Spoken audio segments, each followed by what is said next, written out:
L'élection du 12 avril prochain n'est ni possible ni techniquement envisageable. C'est le point de vue du professeur Albert Ondossa. Il a exprimé ce mercredi 29 janvier 2025 au cours d'une conférence de presse à Libreville. Le candidat à l'élection présidentielle de 2023 a dit tout mettre en œuvre pour que le rendez-vous d'avril n'ait pas lieu et s'accroche aux résultats rendus publics avant le coup d'État.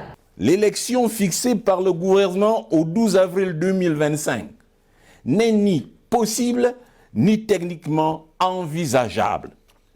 Disons simplement qu'elle n'aura pas lieu et nous ferons tout, je dis bien tout, pour qu'elle n'ait pas lieu. Au regard de la situation économique et financière désastreuse de notre pays, Albert Ondossa en a profité pour annoncer son investiture pour les semaines à venir. Les membres du CTRI ont encore le temps de s'amender.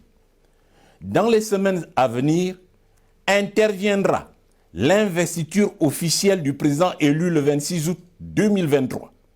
À cette occasion, des orientations claires seront données en vue de l'élaboration d'une loi de finances rectificative pour l'exercice budgétaire 2025. De même que le professeur a également présenté les grands chantiers à lancer après sa prise de pouvoir. Sur le plan politique, la formation d'un gouvernement serré de 25 membres au maximum, composé d'hommes et de femmes compétents et crédibles, ayant tous des mains propres.